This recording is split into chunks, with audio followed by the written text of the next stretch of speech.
Toyota est fier de vous présenter cette édition de Virage Plus.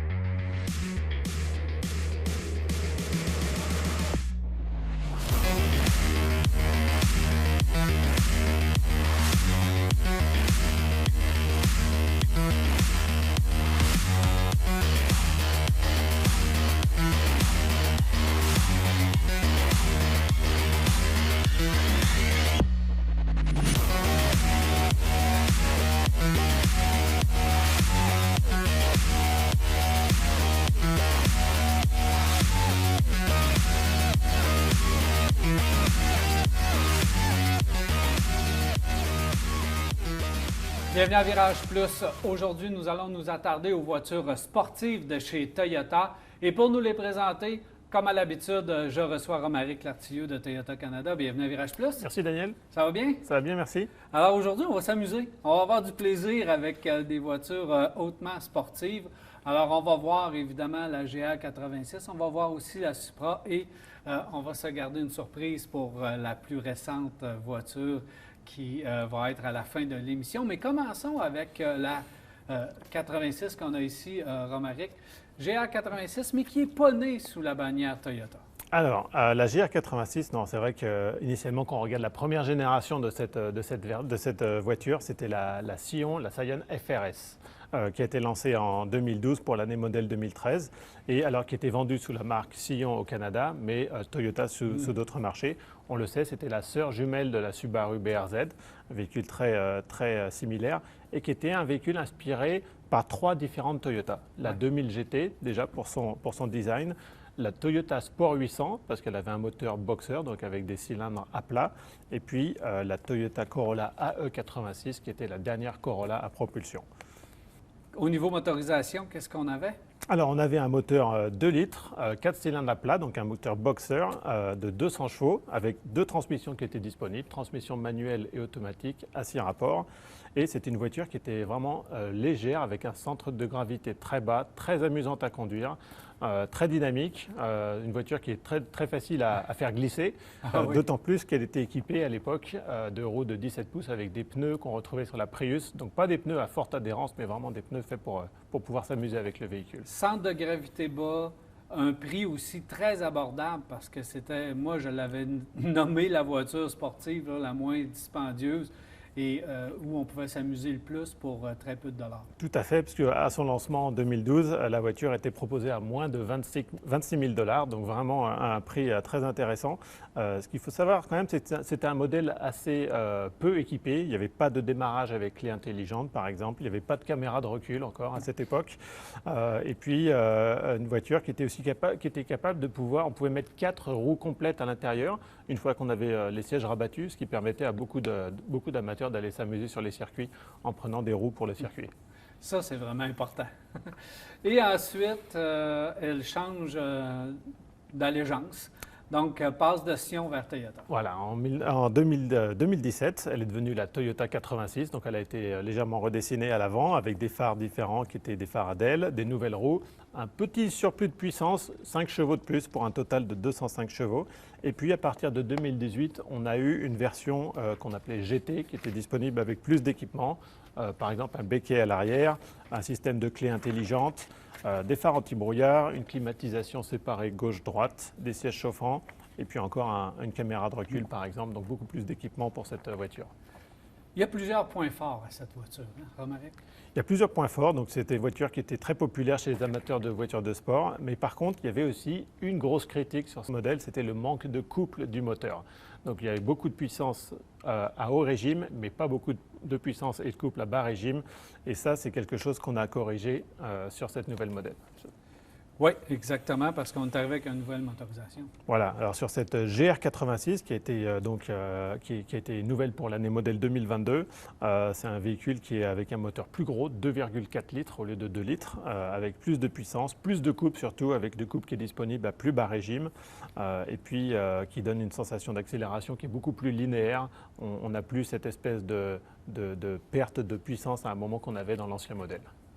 Ça, c'est quelque chose qui était vraiment apprécié par les amateurs parce que lorsqu'on fait de la course sur circuit serré, on va avoir du couple pour sortir des courbes rapidement. Puis c'est ce que ce nouveau moteur-là faisait. Et ça a amené quand même au nom Gazoo Racing, parce que là, on disait que c'était une vraie Gazoo Racing. Alors, explique-nous un peu le Gazoo Racing ou l'appellation GR. Alors, Gazoo Racing, alors déjà on peut dire que Toyota a été engagé en course automobile depuis plus de 60 ans, donc ça fait déjà très longtemps.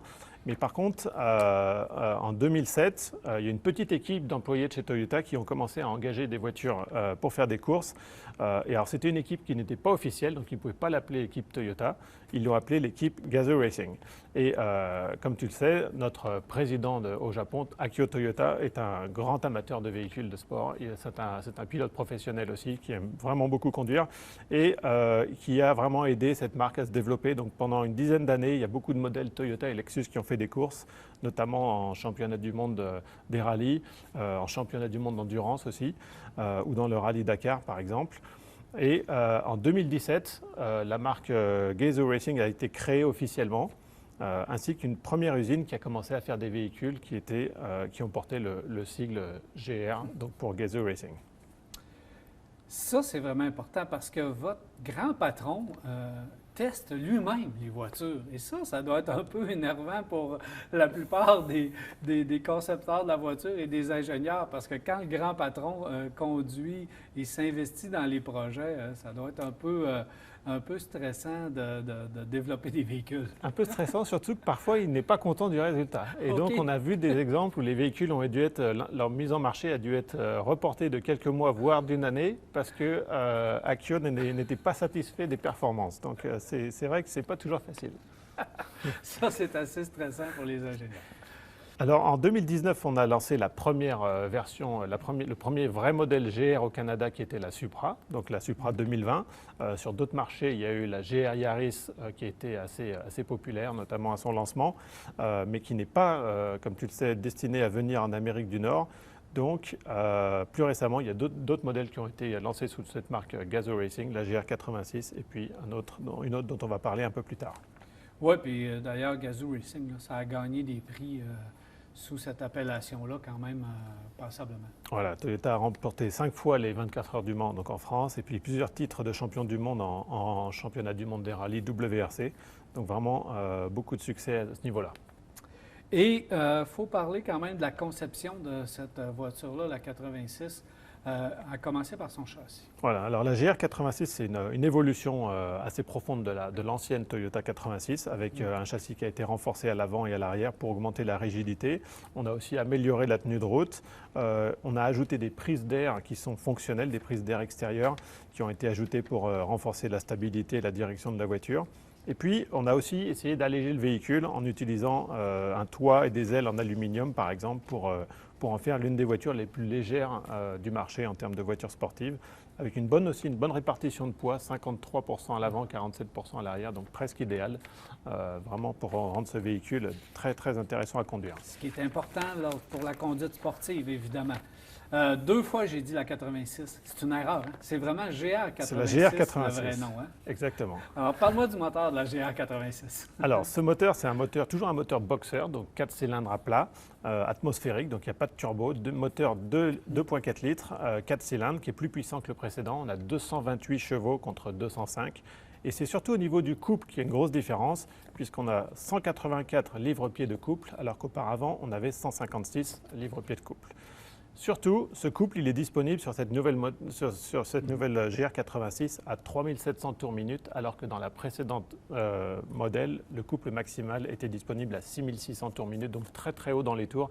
C'est pour ça qu'il fallait vraiment cravacher dur l'ancien modèle, alors qu'avec cette nouvelle GR86, on va pouvoir aller plus vite, plus facilement. Et on a dû retravailler évidemment la motorisation.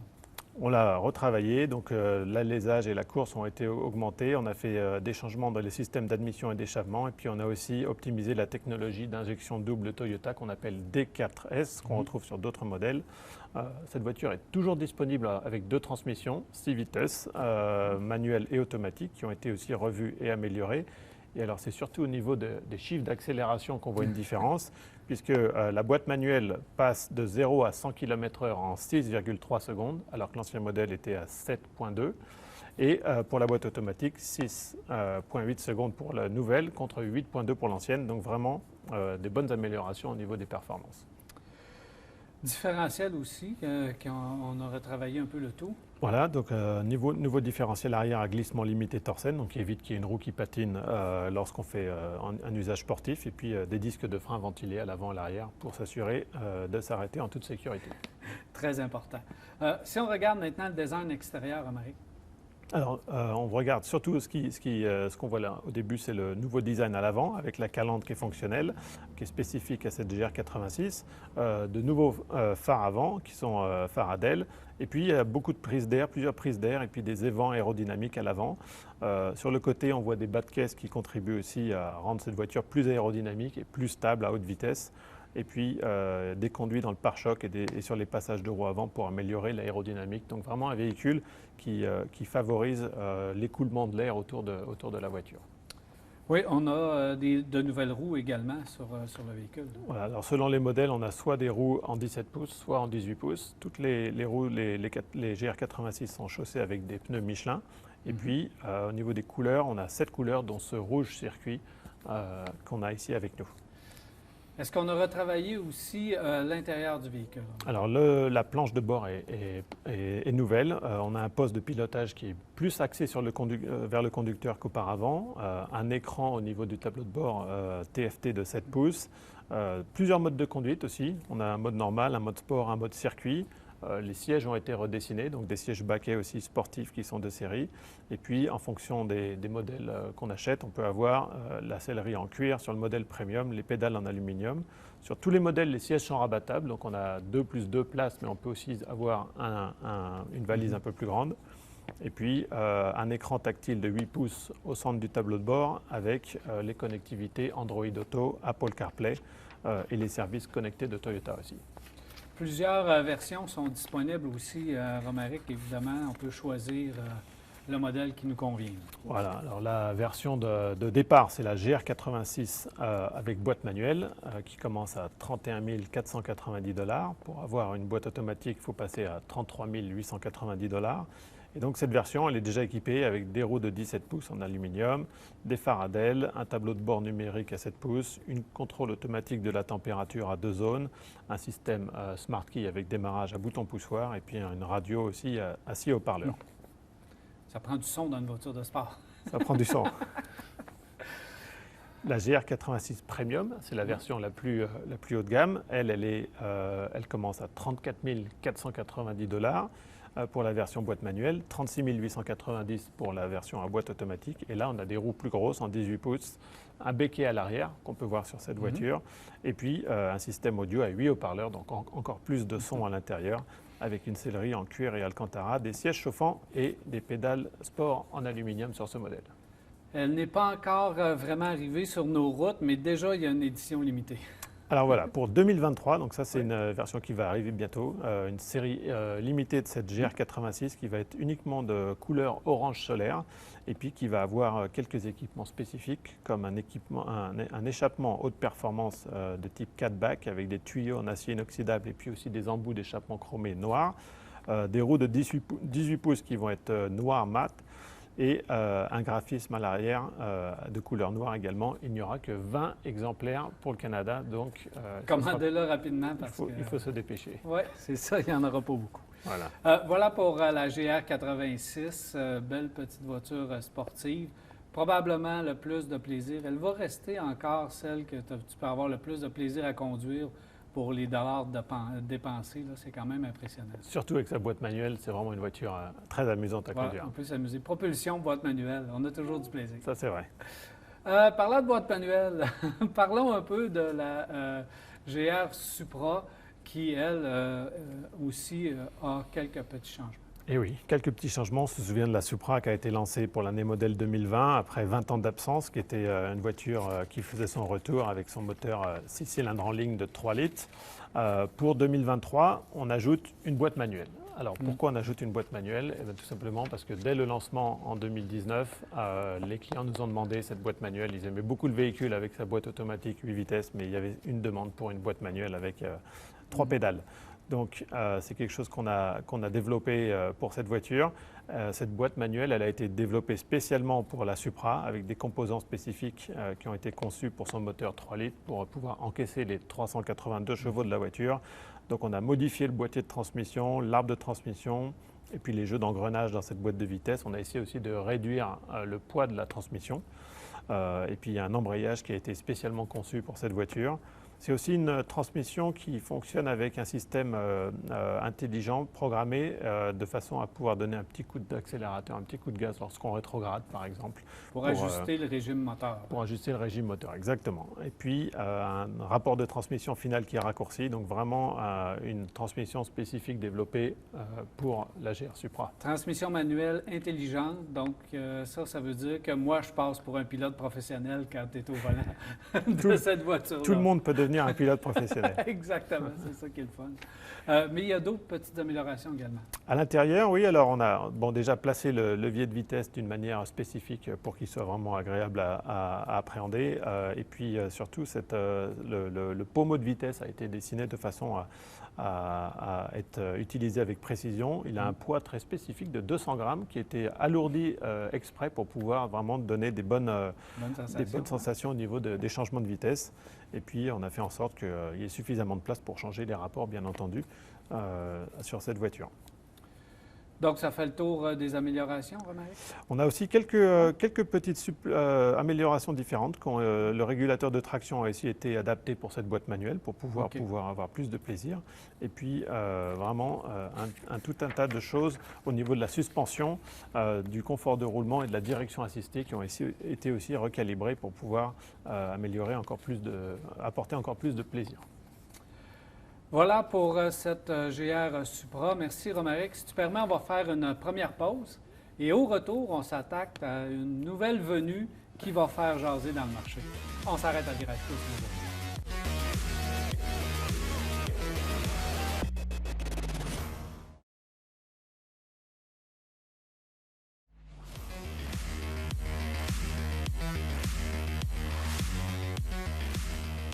Voilà de retour à Virage Plus, toujours en compagnie de Romaric Lartilleux de Toyota Canada. Alors, Romaric, on a gardé le dessert pour la fin. Donc, la toute nouvelle GR Corolla. Donc, une Corolla haute performance. Elle était attendue, tu en as parlé un petit peu plus tôt. La GR Yaris, nous, on n'a pas eu ici, malheureusement, puis qu'on n'aura probablement pas, a donné naissance et tout l'engouement de cette voiture-là, bien, ça a permis de créer la GR Corolla. Parle-moi du développement de cette voiture. Alors, tout à fait. La GR Corolla, alors c'est vrai qu'elle a des points communs avec la GR Yaris, que, comme tu as dit, on n'a pas en Amérique du Nord, on n'a pas au Canada, tout simplement parce que la Yaris, c'est une voiture qui est plus petite, qui est uniquement disponible avec 3 portes, qui correspond moins aux attentes du marché nord-américain. Alors cette GR Corolla, elle est basée bien sûr sur la Corolla hatchback qu'on connaît déjà, avec un moteur complètement différent cette fois-ci, puisque c'est un moteur 3 cylindres, 1,6 litres, donc vraiment un peu plus petit, mais il y a un gros turbo là-dessus.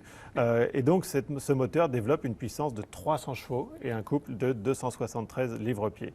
Quand on pense à 300 chevaux pour 3 cylindres, ça fait 100 chevaux par cylindre, donc vraiment une voiture impressionnante. C'est une voiture aussi qui est disponible qui vient avec une transmission intégrale, donc traction intégrale qu'on appelle GR4, avec la possibilité de distribuer la puissance à l'avant et à l'arrière. Et puis, il y a 3 versions qui vont être disponibles, une version Core, une version Circuit et une version Morizo. On va pouvoir en parler un peu plus tard. Oui, parce que vous l'avez développé, ça s'est inspiré d'une division de course chez vous. Voilà, donc Toyota Gazoo Racing, comme on l'a dit, est investi dans les rallyes de championnat du monde, WRC, alors surtout avec la Yaris, mais la GR Corolla, elle va être inspirée de cette expérience qu'on a eue en rallye. Et c'est vraiment une voiture de sport Toyota à 100%, qui est une voiture pas faite avec un autre constructeur, comme par exemple les 2 véhicules dont on a parlé, qui sont faits avec Subaru et BMW. La GR Corolla, c'est une voiture 100% Toyota. Et encore une fois, je veux y revenir parce que c'est important. Le grand patron a testé cette voiture-là et l'ingénieur même qui a développé la voiture était assez nerveux lorsqu'il voyait le patron embarquer dans la voiture. Donc, elle est approuvée par le patron, cette Corolla. Approuvée par le patron et c'est pour ça aussi qu'elle a une puissance supplémentaire par rapport à la GR Yaris. C'est qu'il fallait plus de puissance pour cette Corolla pour faire plaisir à Akio Toyoda. Et voilà, elle va être fabriquée où? Alors, elle va être fabriquée au Japon dans une usine qui est spécialement dédiée aux fabrications des produits Gazoo Racing, qui est à Motomachi, et qui est le berceau de voitures assez légendaires comme la Lexus LFA qui ont été fabriquées là-bas. et aussi la Supra de génération précédente A80, donc la fameuse Supra de Fast and Furious. Et aussi, c'est une voiture qui fabrique la GR Yaris déjà. Alors, c'est des fabrications qui sont partiellement à la main, qui se font partiellement à la main, avec plusieurs techniques d'assemblage qui sont manuelles.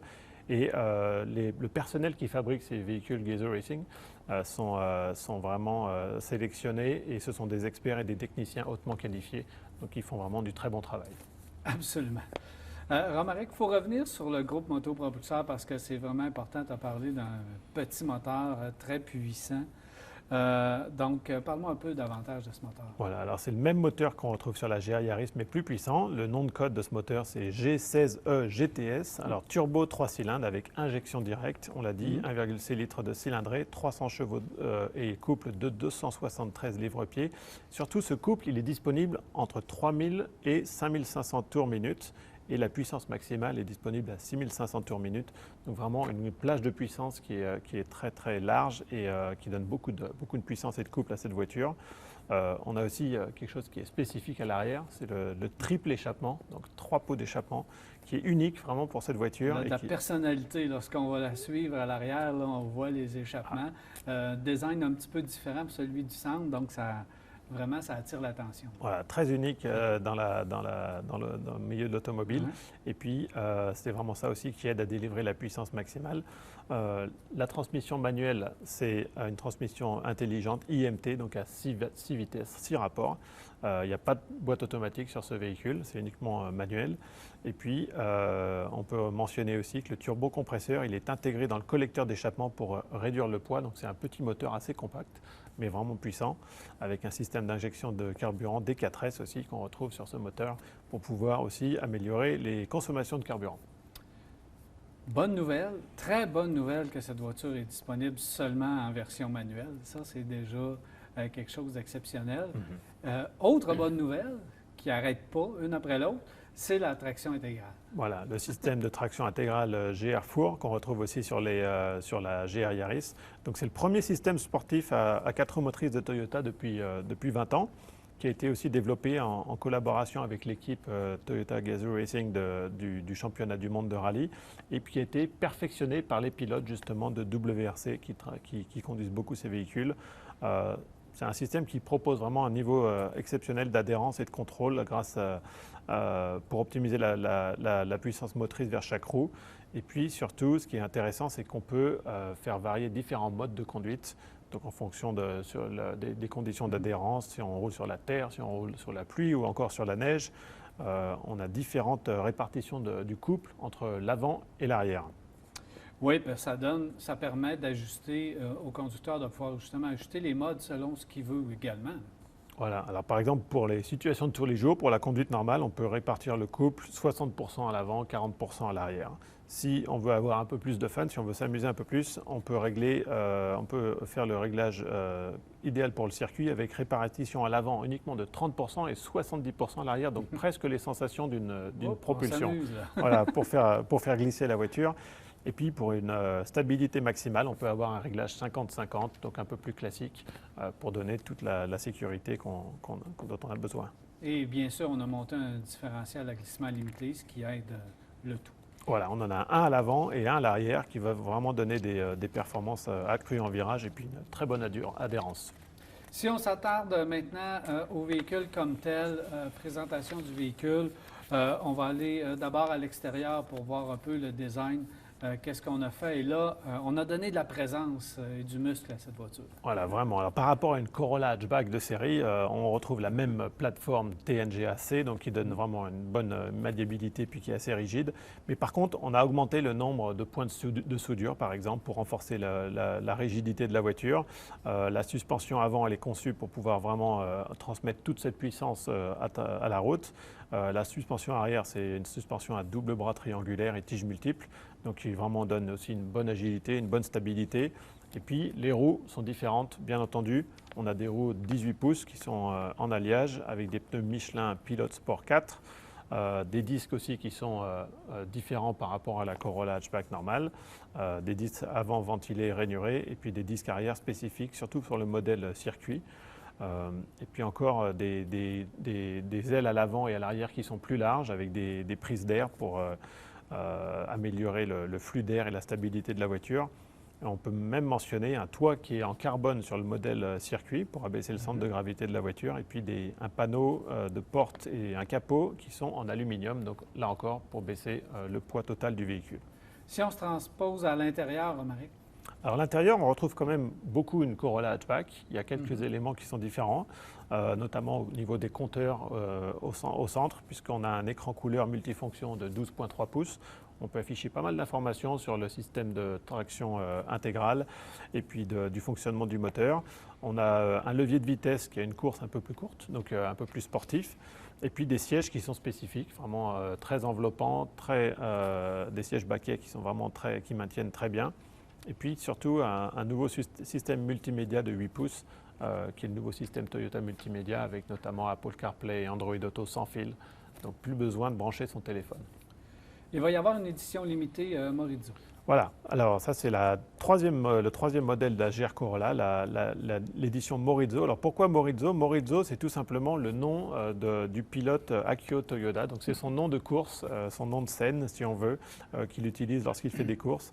Cette voiture, elle est encore plus sportive qu'une GR Corolla circuit, puisqu'elle elle ne propose que 2 places. Donc on a enlevé la banquette à l'arrière pour pouvoir gagner du poids.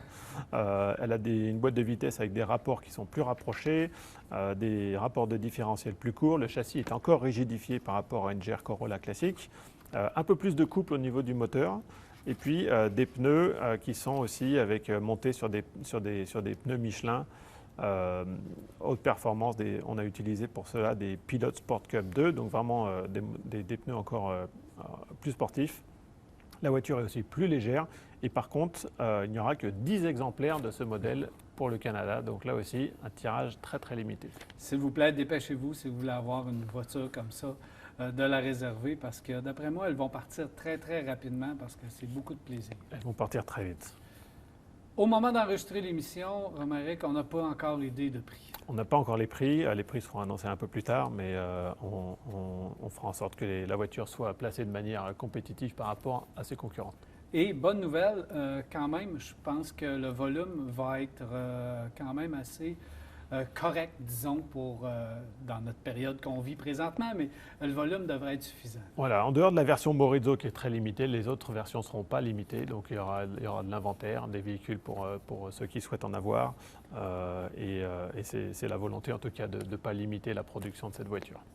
Donc aujourd'hui, on comprend bien, Romaric, que si on veut une voiture sportive, on peut penser à Toyota. Voilà, parce que Toyota, souvent les gens pensent à Toyota pour la Corolla, le RAV4 et pour des véhicules électrifiés, par exemple tous les véhicules hybrides, mais il n'y a pas que ça. Il y a aussi 3 véhicules qui sont disponibles en boîte manuelle, donc la GR 86, la GR Supra maintenant et la GR Corolla. Donc il y en a vraiment un véhicule pour chacun dans la gamme Toyota. Merci beaucoup, Romaric. Merci Daniel. Alors voilà, c'est tout pour Virage Plus. J'espère que vous avez apprécié. Je vous donne rendez-vous la semaine prochaine pour une autre édition de Virage Plus. Toyota est fier de vous avoir présenté cette édition de Virage Plus. Toyota, faire toujours mieux.